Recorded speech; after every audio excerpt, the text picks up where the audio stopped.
please know that classroom individuals will not be on film, so you know that we are protecting the privacy of your students. Welcome, my name is Maria Dismondy, and I am the publisher here at Cardinal Rule Press. I am zooming in from Michigan, and I am more than thrilled to be joined by these talented artists today. We have Scott, Pauline, and Pat. I'm going to let them introduce themselves.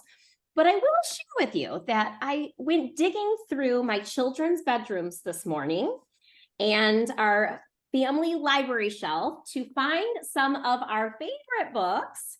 That's why they weren't on my shelf, they were in the kids' rooms. I have one of our books from Scott Campbell here, A Hug Machine, which we'll get to hear about today.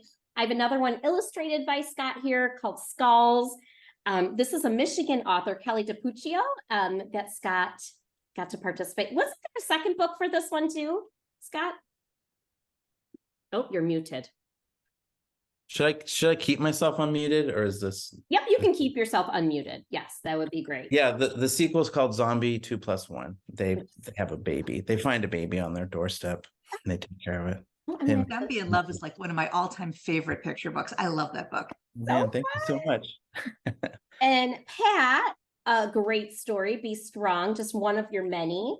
Oh, excuse me. And then we also have Pauline, who has a book coming out in just a few days here. So without further ado, I am going to go ahead and ask our panelists to introduce themselves. Tell us a little bit, especially where you're zooming in from in the world, and tell us a little bit about yourself and your work. Let's start with Scott, please. Okay. Hi, everybody. I'm Scott. I am here in Los Angeles, California, and in my bedroom right now.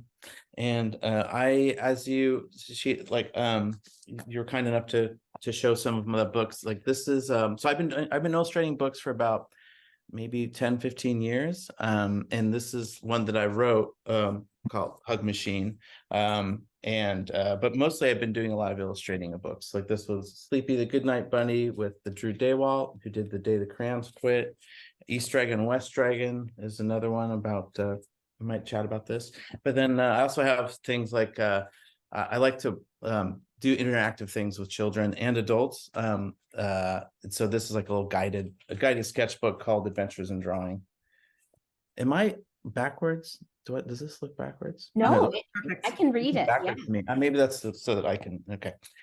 Anyway, so yeah, I've been doing illustrating for a long time. I worked in video games for a long time. I did educational video games many years ago, and then designed for the video games and film in my other time that I spent. That's fantastic. And we'll ask you some more questions about your design work and where you like to illustrate in a little bit. So thank you, Scott, zooming in from the other side of the country.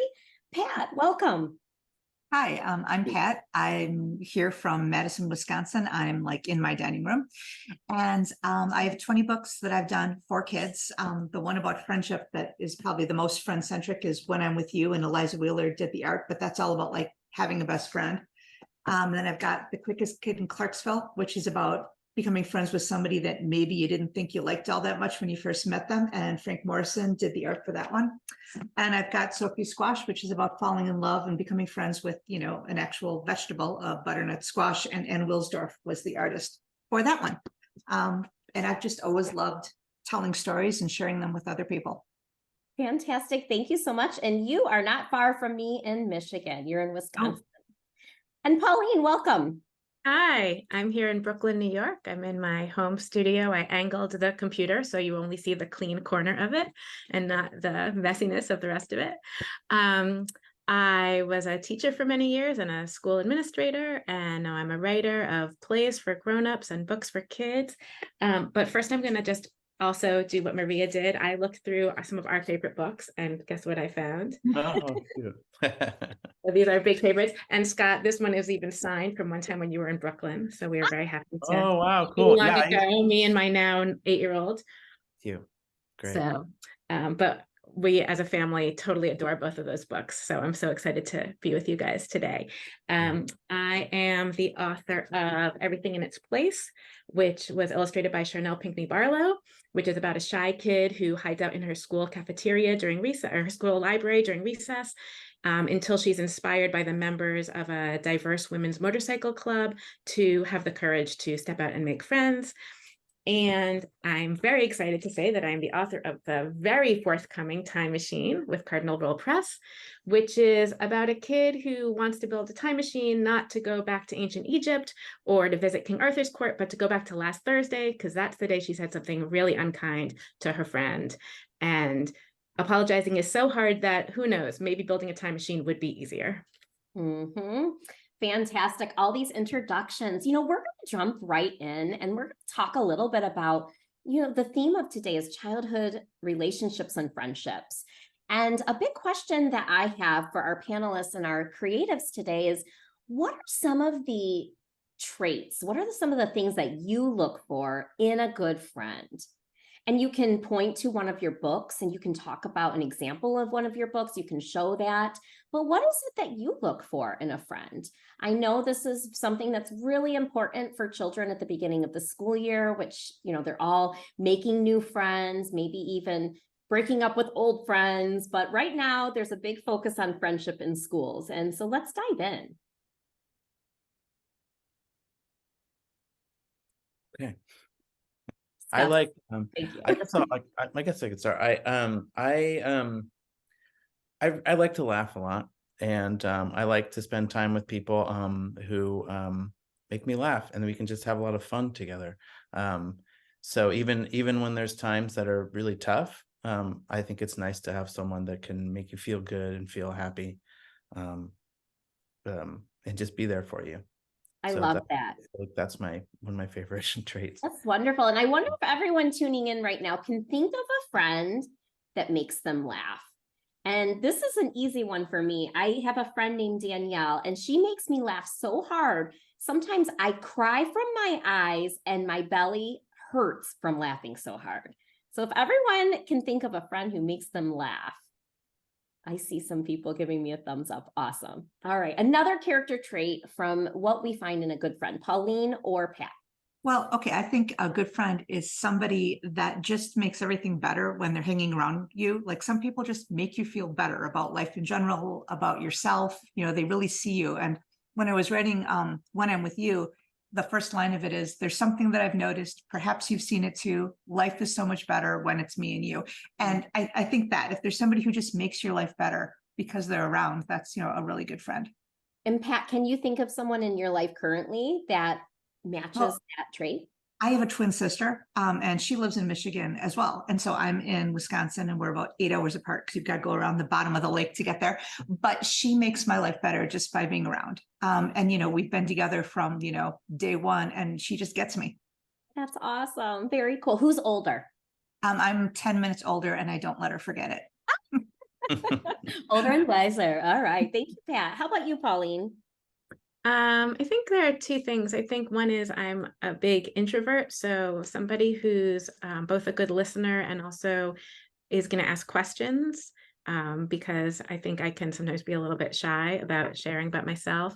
And then going hand in hand with that, somebody who's going to be willing to open up and be vulnerable and share about themselves and to get, deeper than just the "what did you do today" conversation. Fantastic. I love that. One of the things that I thought about as you were all talking in the Time Machine, that is Pauline's book, apologizing is really hard. And as an adult, as a mom, I have found that my daughter, my firstborn, Ruby, she has taught me to apologize. Isn't that interesting? And so I think even grownups can be part of this conversation and important values. Grownups have friends, and we look for things in friends as well. And I'm so thankful that someone has taught me the importance of apologizing at the age of 45. So I think we can always be learners, whether we're children or adults. And I have to say, we have a lot of aspiring writers in here. So thank you for joining us. They must be big fans of those who are speaking today. So that's awesome. Well, we're going to move into the next part. I want you to show some examples of friends in your stories and tell us what's happening in that part of the story. This might be something, it was on the agenda in some way, shape, or form. So I appreciate our panelists for kind of going with this next one. But we love visuals. So show us an example of something that's happening in one of your books that relates to friendship. Well, I mean, I've got one. Okay, so this is Be Kind. And it's a story about this girl over here who's having just a really bummer of a day. Her name's Tanisha, and she spills grape juice all over the front of her dress. And then this character over here wants to do something nice because they know Tanisha's having a bad day. But, they try something and it doesn't work the way they wanted to. And I think life is like that. Sometimes you have good intentions, you do something that you hope will be kind, and then the other person maybe doesn't take it the way you wanted. And so then this kid has to regroup and they start asking, well, what does it mean to be kind? And they start going through like all these ideas in their mind. Maybe it's this, maybe it's that. What should I have done instead? What could I have tried? And it doesn't end up with like one perfect answer, but if you read the book, it gets you thinking about what are the different ways you could be kind, and what might work. And I've heard from a lot of classrooms where they've read the book and done a lot of brainstorming, and they've come up with some like really amazing ideas. And I think it's just important to want to be kind and to want to try. And if it doesn't work out the way you thought, to kind of go, all right, well, then I'm going to try something else and not just give up. So that's that book. Thank you, Pat. And I really appreciate the fact that you shared that what might seem kind to one person may seem a little bit different for another person. So as you mentioned, classrooms, being able to have that conversation and let's set expectations of what does kind look like in our classroom could be a really great activity to do with your book. Thank you. Scott or Pauline? Sure. Well, first of all, I neglected to mention that Malkia Smith is the illustrator of the Time Machine. She did such a beautiful job. And the picture that I wanted to show you was on this page. This is right after Bailey. This is Bailey has said the thing that made Nia really upset. And I think that Malkia really did a great job of showing here the misunderstandings that happen in friendship and how hurt both of these kids are feeling. And that this is sometimes what happens, right? Relationships are complicated and you can love people very much. And sometimes things happen and you're both feeling hurt and you're sort of stuck, not quite sure how to get out of that situation. And so in this moment, they're both feeling bad. Nia is walking away and Bailey has to figure out how she's going to repair that relationship. And a key word that you shared there is repair. So remember, boys and girls listening, that tools are meant to build and fix. And so it's just like in relationships, we can build a relationship and sometimes we have to fix a relationship too. What a great takeaway. Scott. Well, I was thinking the most appropriate of my books to talk about friendship is this, the East Dragon and West Dragon is written by Robin Eversole, and it's the story of two dragons that live on opposite sides of the world. And they are very scared of each other and also don't think highly of each other because they've never really met. So one dragon thinks the other one is a slob, the other one thinks the other one is a snob. And so they kind of go through life not wanting to meet each other, also very scared of each other because they don't understand each other. So eventually, when they finally do meet, they're still scared of each other, but then they get into trouble. The dragon gets into trouble and needs help, and they help each other, and then they finally meet, and they look at each other and they see like, these differences aren't that scary, and they're actually pretty wonderful, and we can kind of come together and enjoy our differences and kind of get a lot from that. And kind of become friends and enjoy what we can each bring to a friendship that isn't like what you normally are used to. So Wonderful. What a boring world it would be if we were all exactly alike. What a boring world it would be. I know. Yeah, it's much better to have differences and embrace those differences. So that's a good, I think, a good aspect of friendship. Scott, do not put that book away because you are the person we're asking a question next. We're going to dive into inspiration. I want you to pull that book out again. Oh, me? Yeah, tell us about your creative process. You are an illustrator and author, but tell us about, like, how did you design these dragons? Well, one of my favorite things to do when I have a project is to research, which means you kind of go to the library or go online and look up everything you can about the subject that you are going to illustrate. And so I collect so many pictures of dragons and different cultures and things that might give me ideas. So I just have piles and piles of things that I can look through and pull from, because you never know what will give you inspiration. So, and then I personally really like to be away from my house. I like to be away from my studio when I'm creating ideas and writing. I like to be around people. So I like to go to coffee shops and just work at my table with everyone else around me, kind of talking and chatting and having a nice time. And like that energy gives me a kind of happiness and comfort to help me kind of write and kind of come up with ideas. And I just like drawing on lots of pieces of paper. So the way I like to work is I don't have a sketchbook or anything. I just have pieces of paper that I take from my printer. And I just draw all over this, just doodle all over it, because it takes the pressure off of me, because sometimes a blank piece of paper is very intimidating.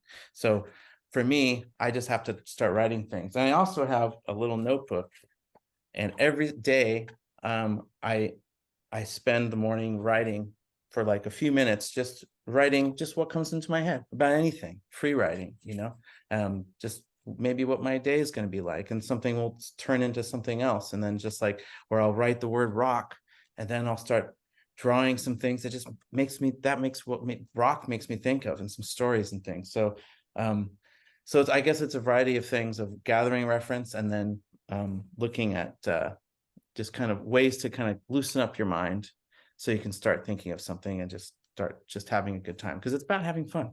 That's the most important thing. It really is. And thank you for sharing that. One of the really neat things that I got from that is you can get a notebook at the dollar store. So it is not an expensive piece of equipment, and you are writing, you're loosening up your brain. I also think it's really fascinating that in today's day, you are still using a piece of paper. And I am always discouraging my son from taking the computer paper and telling him, go with your sketchbook. I may not do that anymore, because I see the harm that could cause. No, I don't think there's a harm in that. But I think sketchbooks are wonderful. I think that's great for people to have it together and have your special place to draw. But for me personally, that's a pressure that I needed to take off myself. Yeah, but that's, and especially the learning environment. I used to be a teacher, and, we like the classroom to be very quiet when it's writing time, but everyone learns differently. And I once interviewed an author who had headphones on when she was doing her writing for her, it was a middle-aged novel, and she listened to really loud rock and roll with people yelling and screaming to be able to write.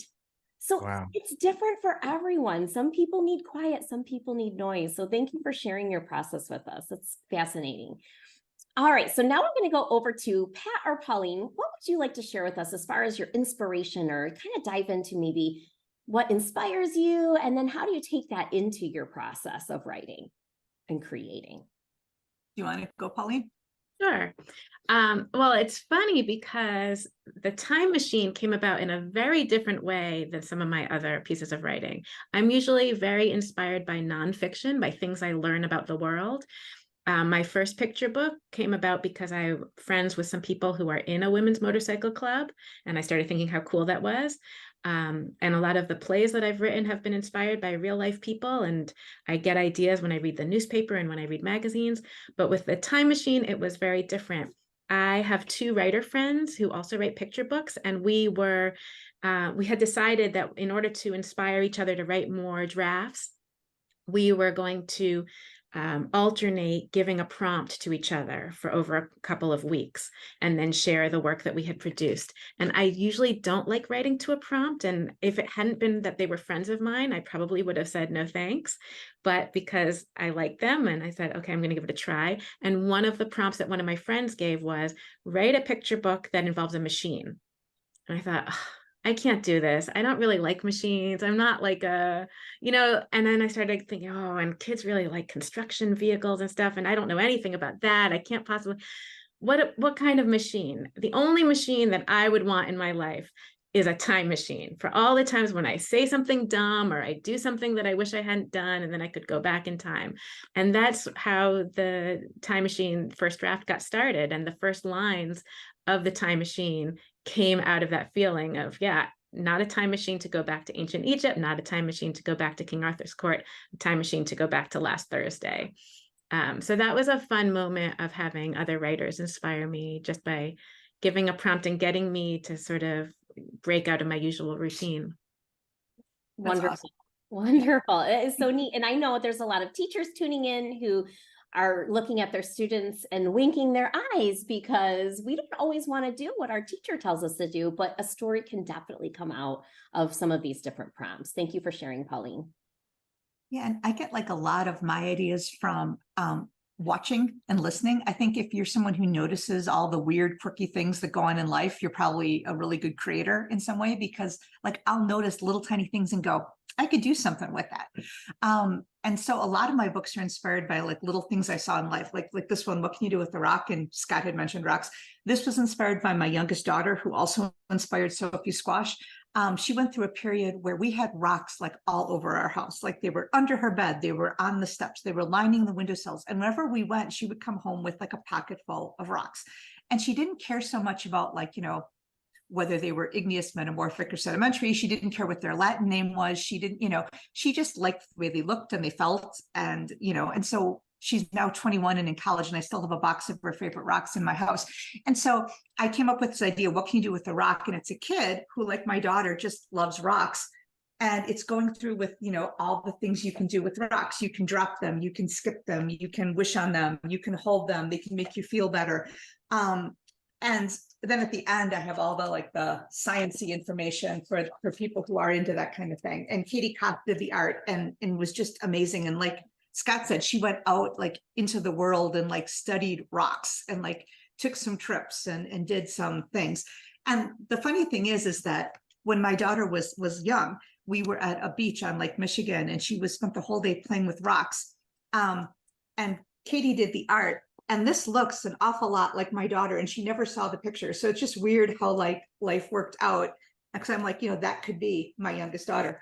And it also has a friendship angle to it too, about how, sometimes when you pick up a rock, it looks kind of gray and boring, but inside there's like all the sparkly crystals like a geode. And people are kind of like that too. You might not be super impressed with someone initially, but they might have a lot of cool stuff going on inside. So this one was totally from real life. And several other of my books too are just seeing something and going, I wonder what I could do with that.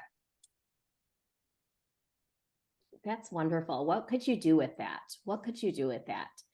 Now, you had mentioned that the character on the back of the book looked a little bit like your daughter when she was young. Do any of our creatives here want to share? Have you included someone in one of your stories from your life, or something in one of your stories from life? A lot of times through the work that I've done, I hear it called as author winks.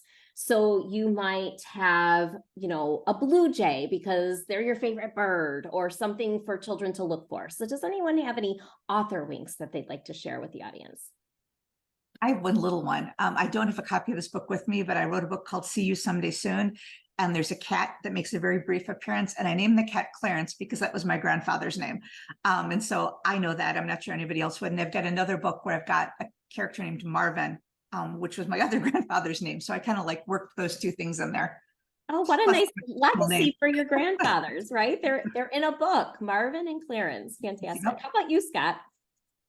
I think there's little things in video games, we would call these Easter eggs, where you could find these things and it's very exciting, like a prize. But I feel like I work that into all my books, like little things that like friends of mine, and little moments and little toys and little, because I like when you can discover little things. So, but I would say in Hug Machine, we had for a while, we had a little dog that was exactly like this little guy. It's a little Jack Russell dog, and his name was Steven. So Steven, since this was a very important book to me, Steven made a little appearance in this book. So but I feel like there's quite a few in my books.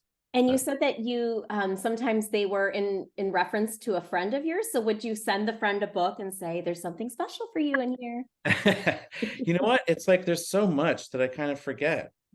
That's a really good idea. I probably should. I should write them down. I think it's not also subconscious, just everything kind of comes, you put yourself and you put your friends into everything you're doing. So, I would like to make rooms and places where I would like to live, and I like to kind of populate it with things that remind me of my room, like in Zombie in Love. Like, it's obviously all zombie themed stuff, but like there's things in this thing that I would like to kind of have in my room, or things that remind me of like my little video game thing, or like my little organ things, but turning it into like a zombie version of that thing. So I think there's just a lot of, I think you can't help that really, but It's really neat. And you should write them down because kids find those things fascinating. I know. You should.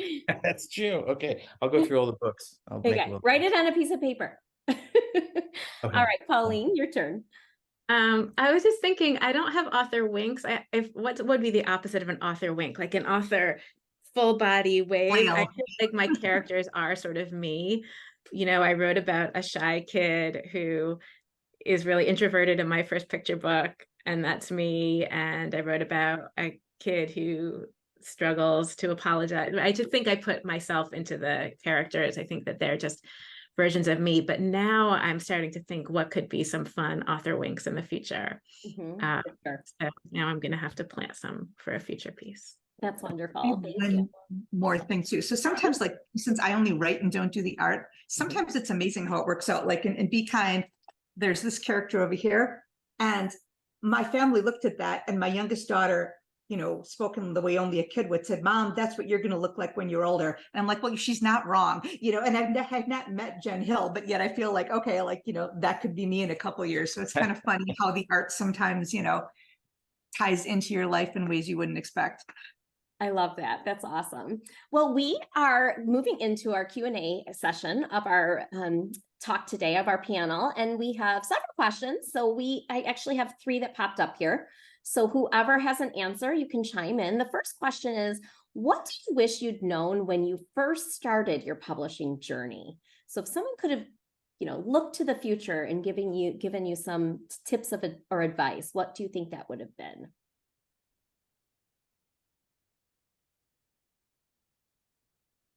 How long it takes for a book to come out. You write it and you think, okay, but it's such a group project, because I write the words and then it goes to an illustrator, and to do all the wonderful art for a picture book can take at least a year. I mean, if not more. And then there's the editing. It just, by the time you sell something, it could be several years before it's like out in the world on a bookshelf. And I wasn't fully aware of that when I started. And authors and illustrators have to have patience, a lot of patience in this job. Very good. Thank you, Pat. I think it would be to write a lot and not to feel too precious about anything, just to get it all out there, because now that I've been writing for a while, I start to realize that there are some ideas that just don't go anywhere, or they turn into something, but they're more for me.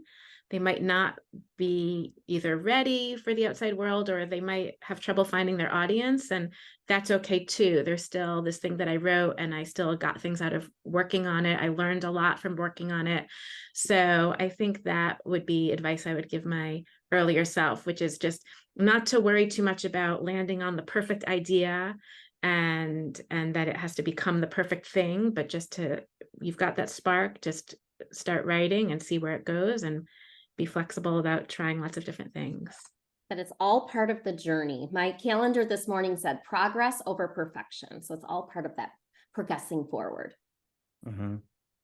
Yeah, I very, very much feel that same thing, like having things, not being too precious about stuff, but also like, I remember knowing also when to kind of move on from an idea. If you're pushing so hard on something that you think should work and should be a good idea, and it's just not going anywhere, to just take a break and do something else, because like when I was working, because I had a book that I was working on about tacos that I spent an entire year on, and it was a rhyming book, and it just wasn't working. And like we made the tough decision of like, this is just, we're pushing too hard on this, and let's take a break and just loosen up. And then that's when I came up with Hug Machine. So it was like when you loosen up and kind of take a break from that thing that is really stressing you out, you don't know when inspiration will come, and the loosening up thing really kind of helps. Don't try to force something if it's not feeling right.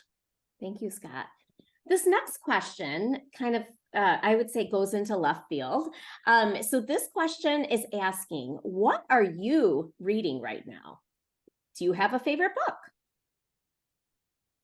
I'm going to put a plug out there. I don't know the ages of all of the classrooms that we've got, but if there are any upper elementary kids, I just read, and I read it first, and then my husband and 8-year-old read it for a bedtime read, Leave It at Last by Sarah Pennypacker.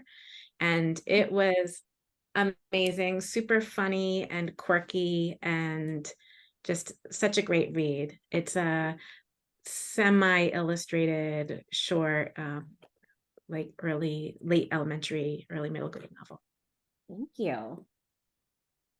And I pulled two of my favorite books about friendship that aren't by me. The Love Letter by Annika Aldemey Denise and Lucy Ruth Cummins is just this beautiful book about a bunch of animals in the forest who are friends, and they find a letter and they don't know who wrote it and who it's for. And each of the animals thinks, well, maybe it's for me, because it's a letter about, how much the other person likes them. And it's just a great, great book about friendship. And then I Don't Care by Julie Fogliano, Molly Idle, and Wanda Martinez-Neal. It's about friendship. And you might think it's not, because the girls don't look really happy on the cover here, but it's this beautiful book about being a friend and appreciating things about the other person. And I mean, I love everything Julie Fogliano does, but this is amazing. Thank you for sharing. I just wrote all three of those down to get from our library. How about you, Scott? Well, this book came out a few years ago, and I looked up on my phone so I could show you. You might already know about it. The Bear and the Moon. This is one of I think my current favorite illustrator is Katya Chen. She is, her illustrations are just the most beautiful things I've ever seen. And this particular book is one of our favorite books. With my daughter, my whole family loves this book, but it's a real tender story. My friend Matt Burgess wrote the story, and it's about a bear that finds a red balloon and becomes friends. This is his friend. And then really has a nice time with his balloon. Then the balloon pops, and he deals with loss of his friend, and how he finds comfort in the memories of the balloon. And it's just like, I think probably one of the most beautiful books I've ever seen in my life. Like with the message and the feelings you get from it, I get emotional every time, and it's just the most beautiful book I've ever seen. So that's what that's my current favorite. It's been my favorite for a while. Well, and I'm going to take a moment here to share, because I read something that I normally wouldn't read. And so I'm in a book club, and sometimes someone else selects the book. So I read books that I wouldn't normally read. And this is written by R.J. Palacio, and it's a graphic novel. It's called White Bird. So I read my first graphic novel as an adult, and I would say this book is geared towards probably 5th, 6th, 7th graders because of the content, but it's a beautiful story. And so for adults paying attention and listening, I would say pick up this book and give it a try, because graphic novels are out there. They are selling really well. Children are eating them up. And my favorite part about graphic novels is they are getting children who are reluctant readers to pick up stories and to enjoy the entertainment of reading. Yes, I will type out the book titles and I will add them to the chat so that you don't miss those. And our last question for today, and I'm going to unpin myself, before we send our creatives off to go do their reading and their writing and all their creating, is what are you currently working on? Can you share what you're working on? Maybe you leave out a title, but tell us about your current projects. You guys want to go? Sure. I have started working on a middle grade piece that takes place on a drawbridge. And that sort of was inspired by a recent family trip. And that's all I can really say about it. I'm still feeling my way through the story and figuring out each day what it's about. Good for you. I like that. I've got one that I actually just sold, but revisions after that. But it kind of ties into sort of the same theme as the Dragon book Scott was talking about. The more I write for kids, the more I realize that, we all know our little version of the world. We know our corner of the world, where we live, what we do. We're usually surrounded by people that are kind of sort of like us, but there's this huge world out there. And I think the really good picture books give people a wider view of the world and help them see that we're more alike than we're different. And so I have a book called Close By and Far Apart that kind of is one reader figuring out what's their place in the larger world and how are they the same as people who might seem on the surface to be very different. And so I'm really excited about that one because it's a theme I've been like messing around with for a while, and now it's probably going to end up being an actual book. Yay, 2025, maybe 2026. I don't even know. They haven't assigned the illustrator. I haven't even signed the contract. But yeah, 25 or 26, I would say. Write that one down, everyone. Write that one down. Thank you. And the title could still change, but right now it's Close By and Far Apart. Yeah, cool.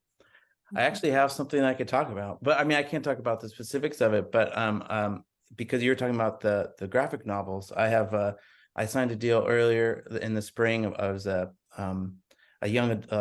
children's graphic novel series that I'm working on, which I don't think I could say the name of it or anything. That's but okay. it's these well, I mean, they must be talking about it soon, but we've already started. I mapped it Don't out. get and I in already- trouble. Don't get in already picked trouble. out. So I've been doing a lot of research on the graphic novels. So I was gonna say Pluto Rocket is a wonderful one, but so it's somewhere in between, I would say, Narwhal and Jelly and Dogman. It's like kind of sits right here, I would say. And how is that challenging you as an illustrator? Is it coming naturally, or is it really pushing you outside of your comfort zone? Well, I used to do a lot of comics. I didn't mention that I did comics in the past. This is actually from a series I did from an anthology from many years ago in 2010s. I love it. It's a passion of mine. Comics have always been a passion of mine. So that's one of my favorite ways of telling stories. So yeah, it's great. I love it. So it's good to be back doing it, so. Wonderful. Exploring these characters and developing a world. It's a strange world, this one. It's not our world, I'll say. Maybe Well, it is. No. you never know. As we Yeah. wrap up today, I'm going to ask to share. This is going to come from the top of your brain, each of our panelists to share the name, first name only, of one of your friends from childhood, as we send children on their way to think about what are the things that you value in friendships, and to really think about, friendships as something that you build and something that you also fix. They're like those tools, build and fix. It's not just about building, but there's definitely work that goes into friendships. So, childhood name of a friend of yours. I will begin. Kimmy. Mine is Jen, and in my house, we call her oldest friend Jen, not because she is actually very old, but because she and I have been friends for almost 45 years. Oldest friend Jen. My sister Pam. Pam. Pat and Pam. I would say my friend Daniel, that we've been friends since first grade. Fantastic. So there's something in those friends that is important, because these illustrators and authors have kept that friend around for many years. So thank you so much for your time today and for sharing with our students and our writers here. We appreciate you, and we wish you the best of luck on everything you're working on. Thanks Thank so you, much, everyone. Good to see everybody. Bye. Bye. Thank you. Bye.